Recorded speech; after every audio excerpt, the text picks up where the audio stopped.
On a military base hidden in the mountains, a young woman in a tattered uniform became the butt of cruel jokes.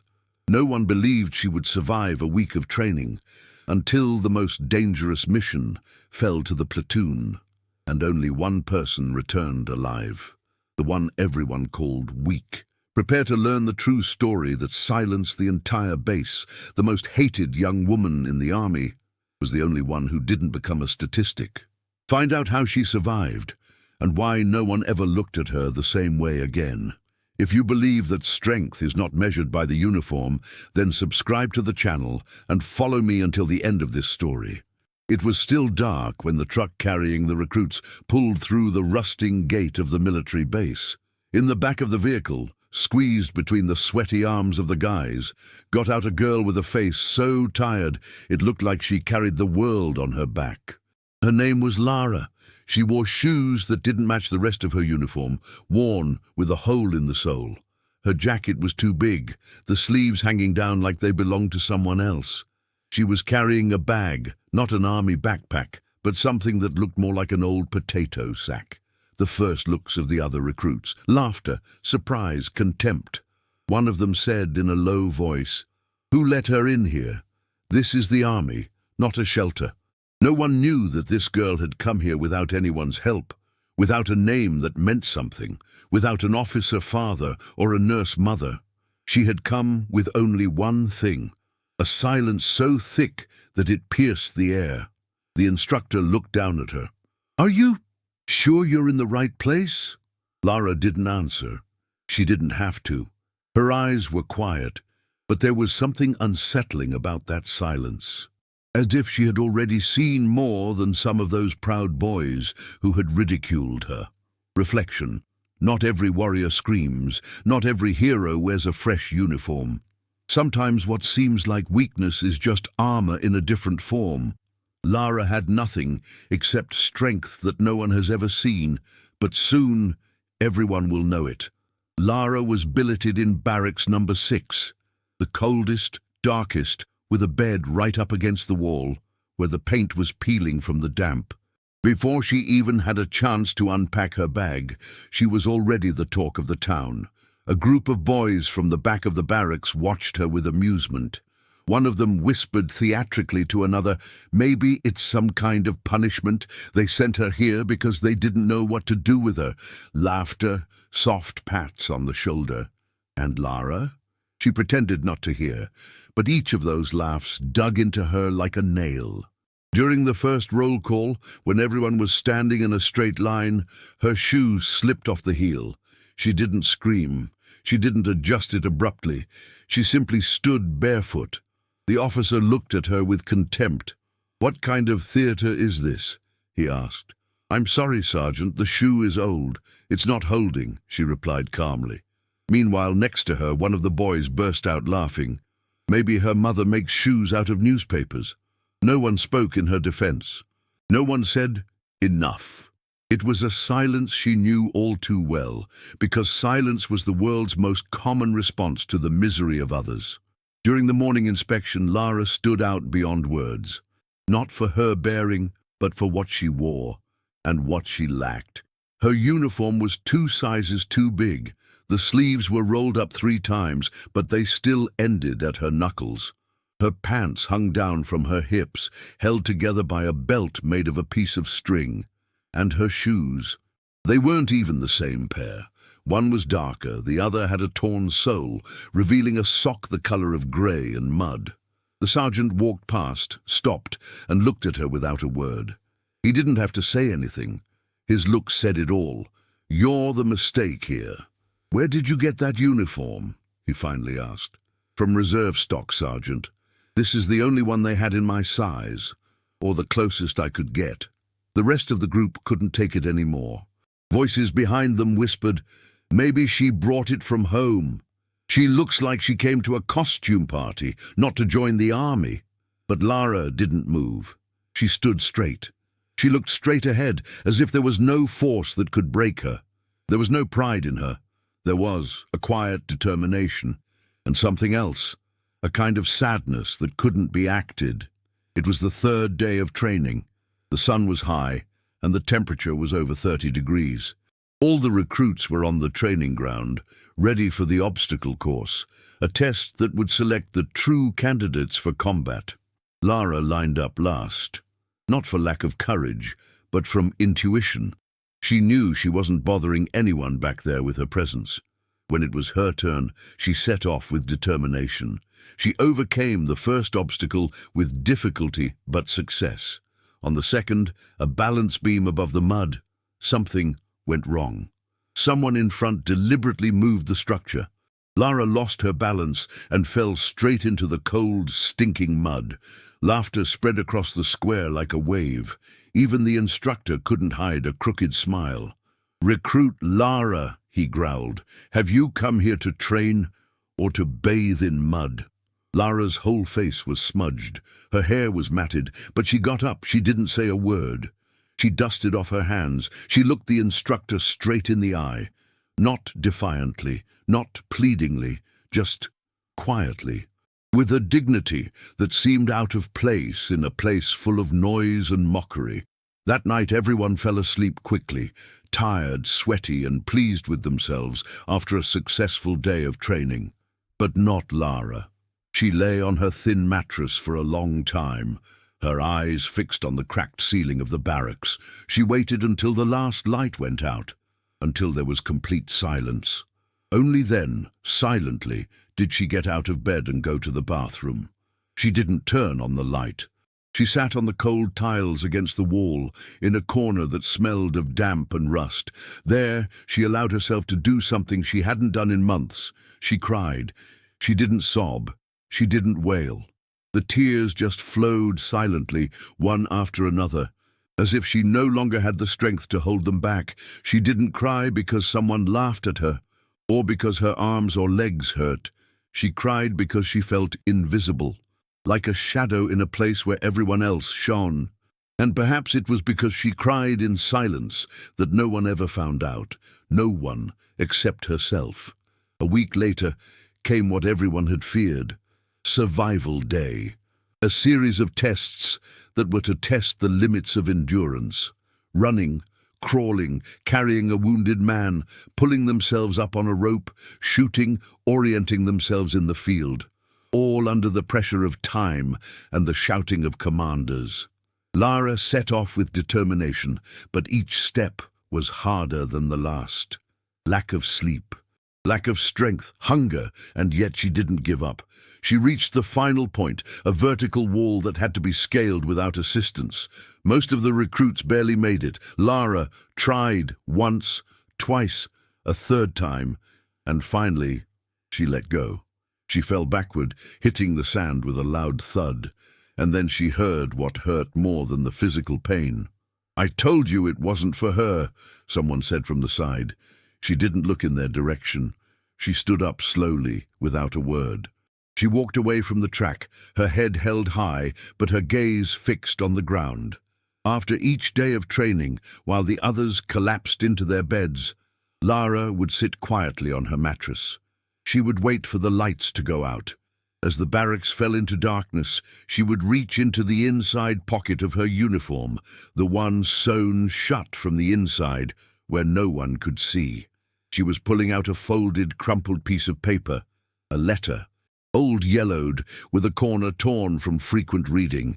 Its ink was already fading, but she knew every word by heart. It was a letter from his father. He had written it just before his last mission, from which he never returned. "Lara, if you're reading this, I'm gone, but don't let my absence stop you. You're stronger than you think. Not for the world, but for yourself. Never ask for a seat at the table. Earn it. And when everyone tries to drag you down, go higher." She read it every day. Not for motivation, not to comfort herself, but to remember why she came here. In the evening, when the day was drawing to a close, a sudden alarm rent the air. All the recruits were summoned to the square. The commander held in his hand an envelope with the headquarters seal. His face was serious. Night exercise, a true simulation of a battlefield. Terrain, forest beyond the northern sector. Conditions, complete darkness. Time, until morning. Objective, survive and return to the assembly point with a signal. His voice was as sharp as a knife. There was a buzz in the ranks. Some smiled with excitement. Others, like Lara, stayed silent. This wasn't supposed to be just training. Everything in the commander's voice said that this time there was more at stake. Lara felt it instinctively, as if something inside her were whispering, "This night will change everything." As the recruits prepared for their night mission, the commander approached Lara, who was just fastening an old belt and putting on patched gloves. He looked down at her, narrowing his eyes. "Are you coming too?" he asked with a slight smile that was more mocking than concerned. "Yes, sir," she replied calmly, without looking away. "Maybe you should stay and make us coffee for when we get back. This is going to be a tough night. Not for everyone," he said, looking meaningful. A few of the recruits laughed half-heartedly, but Lara didn't answer. She simply fastened the last strap, adjusted her backpack, and stood at the assembly. To the commander, she was just a shadow, someone who would disappear into the forest and never come back. And that was why he let her go, as if her sentence had already been passed. The mission had begun. No moon, no maps, only limited-range flashlights, and a compass that shook in my hand. The group set off into the forest. The trees were like black towers, silent and menacing. Branches snapped underfoot, and every rustle seemed suspicious. Moisture ran down the back of the neck, and the fog thickened with every step. Lara walked behind, last, not by choice, by habit. That was how it had always been, always behind, always in the shadows. She didn't say anything. She scanned the area. She memorized the route. She counted her breaths. No one noticed that she was the only one who didn't trip over roots, that she was the only one who didn't lose her bearings. In front there was laughter and conversation. In the back, only silence. Her silence. They had been walking for over an hour when the silence was broken by a sudden, terrifying scream. "Arg!" They stopped immediately. Flashlights began to sweep the space chaotically. One of the recruits disappeared from the front, the one who had joked about survival tourism a moment ago. "Kowalski!" someone called out. "Kowalski, speak up!" No response. The commander ordered them to form a defensive formation, but no one knew what had just happened. It was supposed to be just training, a simulation. Nothing was supposed to happen for real. Lara didn't say a word. She leaned down and touched the ground. In the mud, tracks, fresh, deep, he was running, fleeing, or being dragged. The air smelled of more than fear. This was reality, and no one yet realized that this was no accident. A few minutes passed, which seemed like an eternity. The group moved on, slower, more cautiously. The leader tried to maintain control, but his voice began to quiver with uncertainty. And then it happened. To the left, from the undergrowth, a boom rang out. Not a simulation, not a firecracker, a real shot. Immediately afterwards, screams. 2 bodies fell to the ground. One wasn't moving. Flashlights flashed like crazy, but the fog muffled everything. Chaos, panic. Someone threw a backpack and ran away. Someone else screamed for help that didn't come. Lara crouched, her heart pounding in her chest like a war drum. But she didn't move. She watched. She analyzed. She saw a shadow flit between the trees, too fast for an untrained human, too quiet for a deer. This wasn't a test, this was an ambush. In the panic that broke out after the shots, no one counted the steps. No one looked back. The group fell apart like glass under the pressure of a fist. Lara ran, but not in chaos. Instinctively, she turned toward the slope where the trees were thicker and the echoes of gunfire quieter. For a moment, she could still hear the screams of others. Fragile, mingled with mud and breathing too loud for a night mission. And then there was silence. She looked behind her. No one, not a single light, not a single silhouette. She was left alone. She tried to reach for the radio. Noise, no contact. The unit disappeared as if the forest had sucked it in. She stood still for a moment, the wind stirring her jacket and her heart pounding, but she didn't panic. She sat down under a tree, closed her eyes, and began to mentally repeat how to get back. She counted steps, landmarks, angles, things no one else had learned because they didn't take this mission seriously. The clock in her head ticked slowly. Time stretched like a spider's web, sticky and uncertain. Lara knew one thing. She had to wait it out. Don't move. Don't breathe too loudly. She found a depression in the ground, covered from below by ferns and wet leaves. She crawled in there like an animal. She dug herself into the mud up to her neck. She felt the cold seeping into her clothes, but she didn't move. Above her, she heard footsteps. Someone or something passed 2 meters from her. Hard, sure, not lost, searching.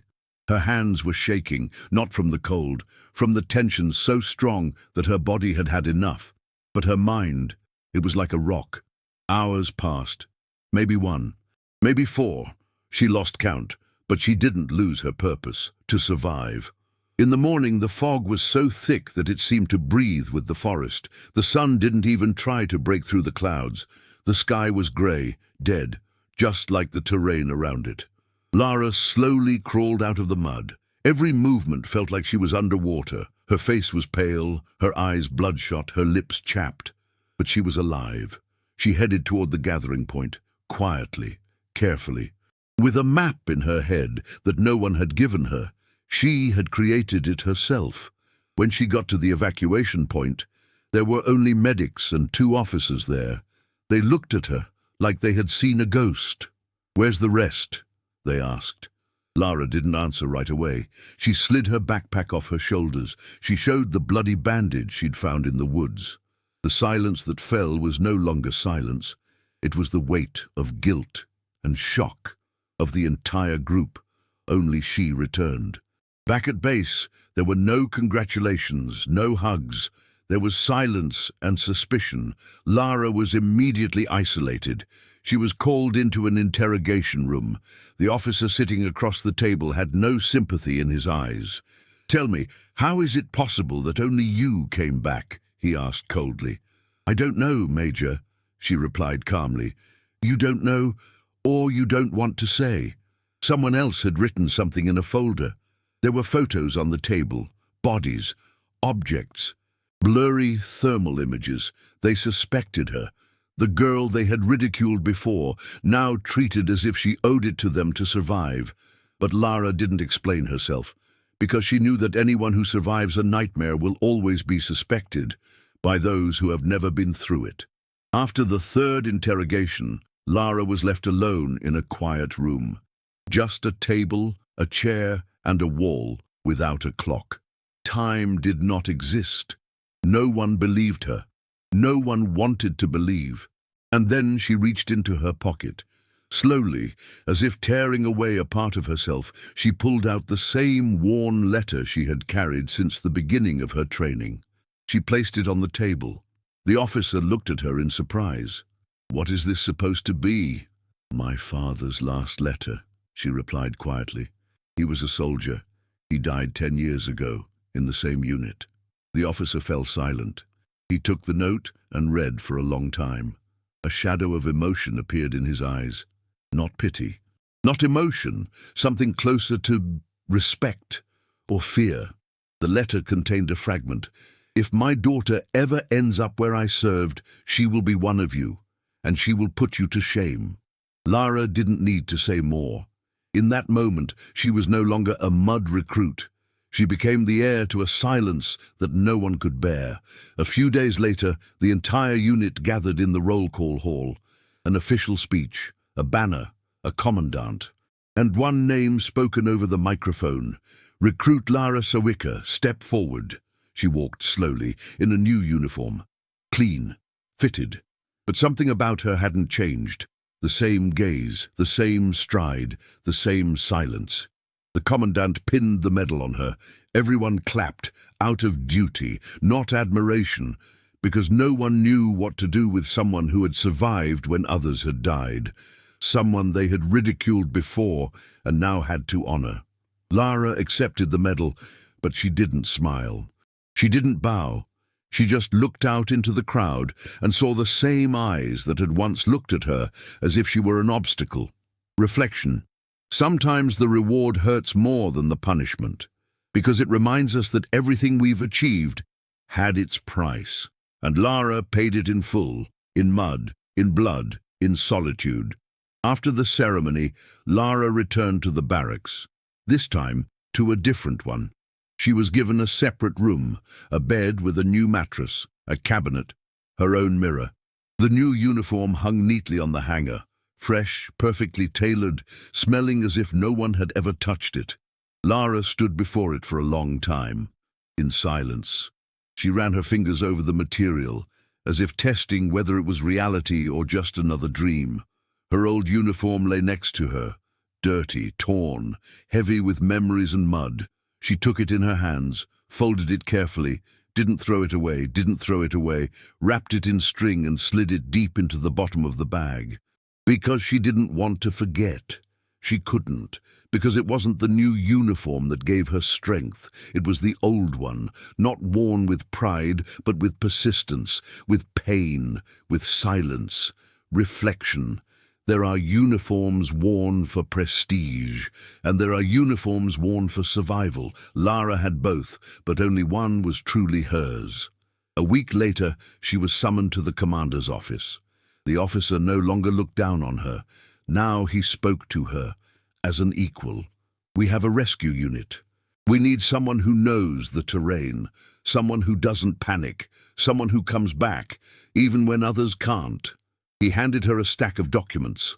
On the front, Night Patrol Leader, Special Assignment. Lara looked at him calmly. She didn't ask, why me? She already knew the answer. She left the office. In the hallway, she passed the same recruits who had once laughed at her. Now they bowed their heads, not in shame, in appreciation.